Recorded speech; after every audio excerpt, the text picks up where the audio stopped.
What is up guys, Taiki here, and I wanted to make this video called a Yield Farmer's Thanksgiving because yes, the markets are red today, and we often get caught up in the intraday price volatility of all our favorite altcoins.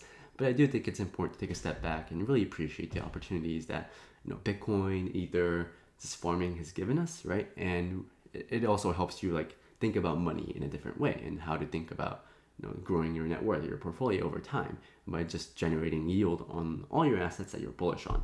So let's kind of start off with Bitcoin, right? Because I don't really talk about Bitcoin on the public channel just because there really isn't much to talk about. I mean, Bitcoin is Bitcoin. It's really good at what it does. It's I consider it to be a great store of value. But I don't really talk about Bitcoin because only Bitcoin maxis talk about Bitcoin every single day. But I don't. Although I don't talk about Bitcoin, wrapped Bitcoin and Bitcoin in general is usually 95% of the time the number one portfolio or the number one asset in my portfolio weighting, just because it offers a lot of utility for me. Similar to Ethereum, I can use Bitcoin as collateral on almost any chain, and if I can use Bitcoin and Ether as collateral, earn interest on those two assets, borrow stable coins at a lower interest rate, and farm stable coins at 20, 30, 40%, it's just a really sustainable way to grow your net worth, grow your portfolio, while also maintaining exposure to the majors. So if it weren't for Bitcoin, all our favorite altcoins would not be here today, and crypto really legitimizes the entire asset class and just Ethereum and DeFi in general. So speaking of which, let's discuss Ether, right? And I don't really talk about Ethereum and Ether that much, just because I'm assuming that most people don't really talking about farms on Ethereum, right? Who likes paying $100 in transaction fees? But if it weren't for Ether, if it weren't for Ethereum, all your favorite L1 coins would not exist in the first place as well, right? Whether it be Luna, Avalanche, Phantom, Harmony, Solana, etc. Because DeFi and yield farming wasn't really a thing until the summer of last year. Back in June of 2020, Compound, right, the money market, introduced this concept of liquidity mining in the first place.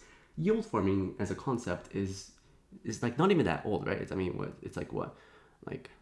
17, 18 months old. And before Compound introduced liquidity mining, it wasn't a thing in the first place. Liquidity mining, of course, is these applications, these ecosystems, they incentivize you to bridge funds over or deploy capital into their applications by rewarding you their tokens. So Compound kickstarted DeFi summer by really creating excitement around Ethereum-based DeFi farming in general, and they locked up a lot of TVL, and it paved the way for these other protocols to build liquidity mining incentives in the first place. And of course, every day, these new forms pop up. And if it weren't for Compound, with this novel concept, we wouldn't be here, right? And I've never parked capital on Compound, and I don't really have an incentive to park capital on Compound. But the majority of the innovation when it comes to decentralized finance happens on ETH L1, and that's why if you were to bet on an L1 to survive in the next 10 years, my bet is on Ethereum, right? And these high transaction fees and these scaling issues are just growing pains, and I do think that decentralization matters a lot. And I think in the short term, people don't really care about decentralization, right? We're all profit maxis, right? Myself included. But I do think it matters in the long run, and that's kind of the ethos of crypto and DeFi in general, right? It's called decentralized finance for a reason.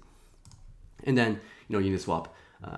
I guess there were other airdrops back then, but Uniswap really made this concept of airdrops a thing, right?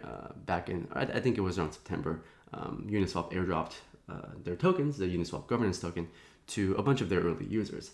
And like liquidity mining and airdrops, this is a way to distribute tokens fairly, right? You can argue if it's fair or not, but it's a way to distribute tokens to early users. And this is the idea of liquidity mining as well. It's how do you incentivize people to use your application early on, right? Because it's kind of a chicken and egg. It's like a catch-22 where people don't want to use that use protocols where there's no usage, but how do you get early users in the first place? And because this idea of airdrops exists, people kind of toy around with all of these early protocols and the chances of getting these airdrops. I as a United States citizen, the SEC and SEC loves to protect me from getting these airdrops. I appreciate their protection, but it also hurts that I don't get these 5-figure airdrops all the time. But the mixture of the Compound liquidity mining program, Uniswap airdrops, it really got us to where we are today, where we're using all these protocols, we're bridging to all these ecosystems in the hopes of getting the airdrops, in the hopes of catching these high APYs with tokens that won't go to zero. And then obviously I got into I guess I really got into DeFi and yield farming through Polygon, right? Matic. If you go back to my channel, I used to make these like really poor videos about like crypto and DeFi and whatnot. And then when I started discovering the Matic ecosystem, the Polygon ecosystem, and the yield farming opportunities available, I'm like, oh wow, like this is actually a much better way to grow my portfolio, right? Rather than try to buy low, sell high, use leverage and whatnot. I can just use like, these DeFi protocols with very low transaction fees and just grow my portfolio that way. So for those unaware, I think Binance Smart Chain did it as well, but I think Polygon really paved the way for all these other L1s to create these liquidity mining incentive programs. Because when these L1s, when they deploy and when they're actually live, it's really hard to get people to bridge over, right? Like what's the incentive for me to go to Polygon when I can just be in another L1? But the idea is that, hey, like we're like Polygon, right? We're open, we're live. If you bridge over, right, you can use these very safe protocols, and we'll literally give you free Matic tokens. And obviously this did really well for the Polygon ecosystem, the token as well. The Polygon token like 100x, right, in a matter of a few months because of this. And I feel like, if you're like early to crypto as well, I feel like Polygon is a really good place to do so. And these other L1s such as Avalanche, Ava Labs, really use the Polygon model to create their own incentive programs such as Avalanche Rush. I had Luigi on from Ava Labs, the head of DeFi, from Ava Labs on the channel, and he said that, hey, we used the Polygon liquidity mining program. It went really well for them, and we wanted to create our own by just releasing a bigger one with a more, I guess, like a longer term mindset. And we have Avalanche Rush to do it. We have Phantom Foundation, they do it. All these L1s, they kind of have their own liquidity mining program. And I argue that if Ethereum L2, if they want traction, maybe they do have to do liquidity mining programs as well. Because if it weren't for tokens, if it weren't for these farming opportunities, like who knows? Like maybe I would never have bridged to Avalanche in the first place. And Avalanche, yes, right. Recently the transaction fees are very, very high, right? It kind of feels like Ethereum. And there was like a rug recently, right, on Thanksgiving on one of the own forks. But Avalanche should be a top 10 token in my opinion. It's a great ecosystem, great tech. I'm bullish on subnets, and they're actually pretty decentralized. And this concept of liquidity mining programs is really the reason why farmers like you and I make money.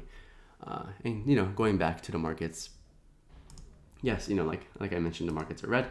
Like Bitcoin, I think it's from peak to trough, it's roughly a 22% correction. Ethereum, a 20% correction, and these other altcoins, maybe they're down more. But for me, at the end of the day, like this doesn't really hurt me, right? I don't really care, right? Yes, my US dollar, my net worth in the US dollar figures is down, but it doesn't really bother me because I manage risk. I have an overall plan with my portfolio, and as long as I'm earning more tokens every single day, as long as I'm earning tokens that I'm bullish on every day, it doesn't really change my prospects in the market. Obviously, my bias is that we're still in a bull market. I think that we still have some room to go. Obviously, if you think the markets are bearish, then obviously it makes sense for you to sell all your coins for stables. But I don't really think that, right? There's fear, uncertainty, doubt everywhere with the new COVID variant and whatnot. But I do think that the crypto markets is on a macro uptrend, and I guess my strategy or my hope is that I can deploy capital in the most efficient way to try to maximize, or try to maximize my risk-adjusted returns. But I feel like farming is a good way to do that.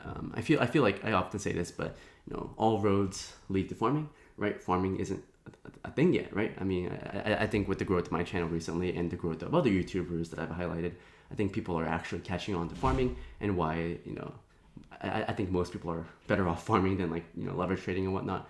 But I still think we're early on a macro sense. For this market cycle, I don't know how early we are, but trying to manage risk well. So thank you for watching, and I do think it's important to appreciate crypto farming, and as long as you're not getting into scams and rugs, we're all gonna make it, right? We're all gonna make it. Thank you guys for watching, and have fun farming out there.